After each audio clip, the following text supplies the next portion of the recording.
Hello everyone, my name is Ajay Chaudhary and welcome back in my channel आसान account.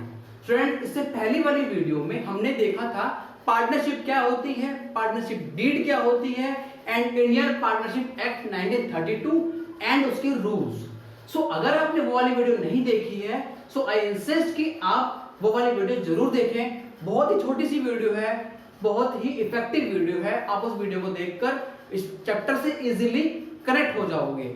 So student, start करते हैं आज की video. आज की वीडियो है is about profit and loss appropriation account. So students, इससे पहले कि हम profit and loss appropriation account देखें और सीखें, हमें पता लगाना है कि अकाउंट आया कहां से है और इसका बेस क्या है, मींस ये सॉल्व कैसे होगा। स्टूडेंट्स, आपको याद होगा जब आप 11th क्लास में थे तो आपने एक चैप्टर पढ़ा था, उसका नाम था फाइनल अकाउंट।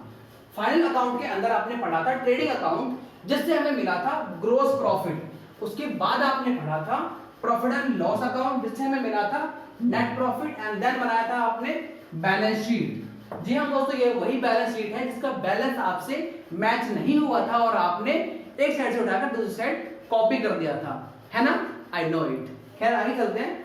आगे है हमारे पास कि आपने जब इन तीनों को बनाया था तो इनका बेस निकल के आया कि अगले अकाउंट में क्या अमाउंट जाएगा। लाइक ट्रेडिंग अकाउंट के बाद निकल के आया ग्रॉस प्रॉफिट, जिसको आपने यूज किया प्रॉफिट एंड लॉस अकाउंट के अंदर। उसके बाद निकल के आया आपका ये नेट प्रॉफिट, जिसको आप यूज करने वाले हो profit and loss appropriation account के अंदर। ओके स्टूडेंट्स, तो हमें पता लग गया कि आया किसके बाद है, ये आया है प्रॉफिट एंड लॉस अकाउंट के बाद। और इससे हमें क्या मिला, इससे हमें ये मिला कि हमें नेट प्रॉफिट मिल चुका है, जिसके बेस पर हम profit and loss appropriation account बनाएंगे। जैसे कि इसके नाम से ही पता लग रहा है, एप्रोप्रिएशन मींस प्रॉफिट को एप्रोप्रिएट करना, बांटना पार्टनर के बीच में सब कुछ देने के बाद। ओके स्टूडेंट्स, सो देखो ये जो हमारा profit and loss appropriation account है, ये है हमारा नॉमिनल अकाउंट। तो नॉमिनल अकाउंट का रूल होता है, वो इसका हम फॉलो करेंगे। Debit all expenses and losses and credit all income and gains. Means अभी फिलहाल हमारे लिए, हमारे फर्म के लिए जो हम पार्टनर को देने वाले हैं वो हमारे लिए एक्सपेंसेस हुआ, और जो हम उनसे लेंगे वो हमारा इनकम हुआ, मींस हमारे लिए इनकम हुआ। राइट स्टूडेंट्स, तो इसकी डेफिनेशन देखते हैं फटाफट से। डेफिनेशन क्या है इसकी? Profit and loss appropriation account is an extension of profit and loss account. The credit balance of profit and loss account is transferred to the profit and loss appropriation account, which is used for interest on capital, salary, commission, transfer to reserve and distribution of remaining profit among the partner in their profit sharing ratio। मतलब कि एक ऐसा account है जो कि profit and loss account के बाद बनता है और उसका क्रेडिट बैलेंस ट्रांसफर होता है credit side profit and loss appropriation account के अंदर, और अगर लॉस रहा होगा तो हम इसको डेबिट साइड में पुट करेंगे। ओके स्टूडेंट्स, तो ये जो हमें अमाउंट पुट किया है, ये अमाउंट क्यों करते हैं हम? ताकि हम पार्टनर्स को इंटरेस्ट ऑन कैपिटल दे सके, सैलरी दे सके, कमीशन दे सके और अमाउंट को ट्रांसफर कर सके रिजर्व के अंदर। एंड जो बच जाएगा अमाउंट उसको हम पार्टनर में डिस्ट्रीब्यूट कर देंगे in the profit sharing ratio, जो कि हमें गिवन होगी। ओके स्टूडेंट्स, सो देखो इस डेफिनेशन को पढ़कर ना आपको सारी चीजें पता लग जाएंगी कि पार्टनर्स के इस एप्रोप्रिएशन के अंदर कौन कौन सी चीजें आएंगी, कौन कौन चीजें इन्वॉल्व होने वाली हैं, क्योंकि इसमें है already capital, salary, commission and reserve also. Okay students, so इसका फॉर्मेट देखते हैं एक बार फटाफट से। इसके फॉर्मेट में हमें वही चीजें, डेबिट साइड में सारी आइटम लिखी हुई है और क्रेडिट साइड में वो वाली अमाउंट लिखी हुई है जो हम पार्टनर से वसूल करेंगे। जैसे कि फर्स्ट आइटम क्या आएगी इसके अंदर, सबसे पहले आएगा by profit and loss account, means net profit जो कि उठकर आया है प्रॉफिट एंड लॉस अकाउंट से।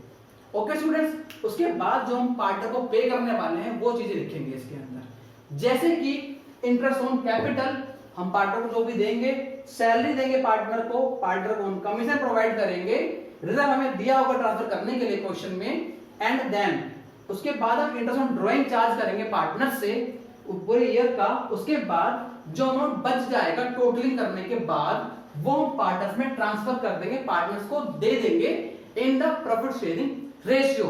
बट यहां पर ध्यान देने वाली बात यह है कि अगर कैपिटल आपका फिक्स हुआ तो हम ट्रांसफर करेंगे पार्टनर के करंट अकाउंट के अंदर, ओके, अगर फिक्स्ड हुआ तो हम पार्टनर के अंदर ट्रांसफर करेंगे करंट अकाउंट के अंदर, सेम यहां पर भी आएगा ऐसे अगर फिक्स है तो।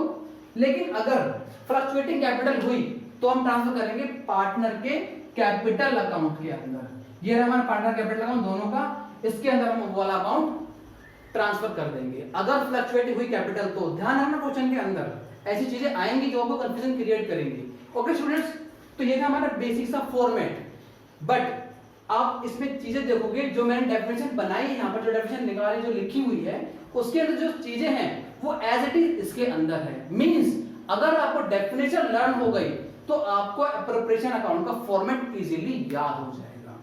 लेकिन अगर आपको वो याद नहीं हुई और आपने इसको क्वेश्चन को सॉल्व कर करके इससे आप हैबिचुअल हो गए तो आप इजीली डेफिनेशन भी बना पाओगे। ओके स्टूडेंट्स, सो दोनों काम हो गए आपके, या तो आप इसको अच्छे से करो या फिर आप इसको अच्छे से करो, दोनों चीज आपकी सॉल्व होने वाली है यहाँ पर। स्टूडेंट्स आगे देखो, इसके पहले क्या आपने इसके क्वेश्चन स्टार्ट करो, मैं आपको कुछ इंपॉर्टेंट पॉइंट बताना चाहता हूं जिससे कि कंफ्यूजन क्रिएट होती है। अगर वो चीज आपको पहले से ही पता होगी तो आप क्वेश्चन को इजीली सॉल्व कर पाओगे। वो चीजें कौन सी हैं देखते हैं फटाफट। पहला पॉइंट है you should have complete years amount, मतलब कि जो भी अमाउंट आप पार्टनर्स को देने वाले हो ना वो पूरे साल का होना चाहिए। जैसे कि interest on capital and partner की सैलरी। लाइक अगर आप पार्टनर को 1000 रुपीज पर मंथ का देते हो तो इसमें 1000 रुपीज नहीं आएगा, इसके अंदर 1000 मल्टीप्लाई बाय 12,000 इसके अंदर आएगा। ओके स्टूडेंट, समझ गए। सेकंड पॉइंट है हमारे पास if any amount is already given it must be taken back, मतलब कि अगर पार्टनर को आप इसको स्टार्ट करने से पहले कुछ दे चुके हो, लाइक सैलरी आपने पहले दे दी, कमीशन आपने पहले दे दिया, तो उनसे वो चीज वापस लेके आओ। जी हाँ मेरे भाई, आपको वो चीजें वापस लेके आनी पड़ेंगी, तभी आपका प्रॉफिट यहाँ पर कंप्लीट होगा और फिर आप क्वेश्चन को इजीली सॉल्व कर पाओगे।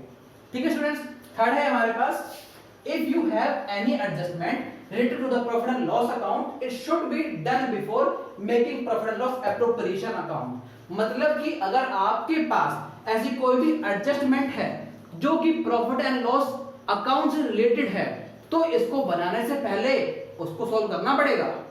ठीक है ना, जैसे कि रेंट देना होगा आपको, या फिर डेप्रिसिएशन आ गया, या फिर लाइटिंग आ गई। ठीक है, तो ये कुछ ऐसी चीजें, कुछ ऐसे एक्सपेंसेस हैं जो कि इससे पहले ही सॉल्व हो जाने चाहिए थे हमारे प्रॉफिट एंड लॉस अकाउंट के अंदर। ठीक है, तो या तो आप इसको बनाकर उसे लेस करो या फिर आप उन सभी अमाउंट को इस प्रॉफिट में से लेस कर कर यहां पर घटाया हुआ अमाउंट लिखोगे, तब जाके इस क्वेश्चन को आप सॉल्व कर पाओगे। स्टूडेंट्स ये था आपका कुछ बेसिक प्रॉफिट लॉस एप्रोप्रिएशन के बारे में। इसके बाद नेक्स्ट वीडियो में हम इसके क्वेश्चन सॉल्व करने वाले हैं। मैं दोनों बुक का एक क्वेश्चन पिक करूंगा, लाइक टीएस ग्रेवाल का भी एक क्वेश्चन और डीके गोयल का भी एक क्वेश्चन, ताकि आपको कोई कंफ्यूजन ना रहे। हो सकता है कि कुछ बच्चे आप में टीएस ग्रेवाल से पढ़ रहे हो, कुछ बच्चे डीके गोयल से पढ़ रहे हो, तो आपके सारे डाउट क्लियर हो जाएंगे इसी चैनल पर। सो स्टूडेंट्स वैसे आपके लिए गुड न्यूज और है कि आपके पास 2 और नए चैनल आने वाले हैं। एक चैनल है आपका बिंदास बिजनेस, उसके अंदर आपकी बिजनेस की सारी वीडियोस मैं अपलोड करने वाला हूं, और दूसरा चैनल है आपका eco on demand. So students stay tune with me, stay tune with आसान अकाउंट, पढ़ते रहो एंड आगे बढ़ते रहो। Thank you students.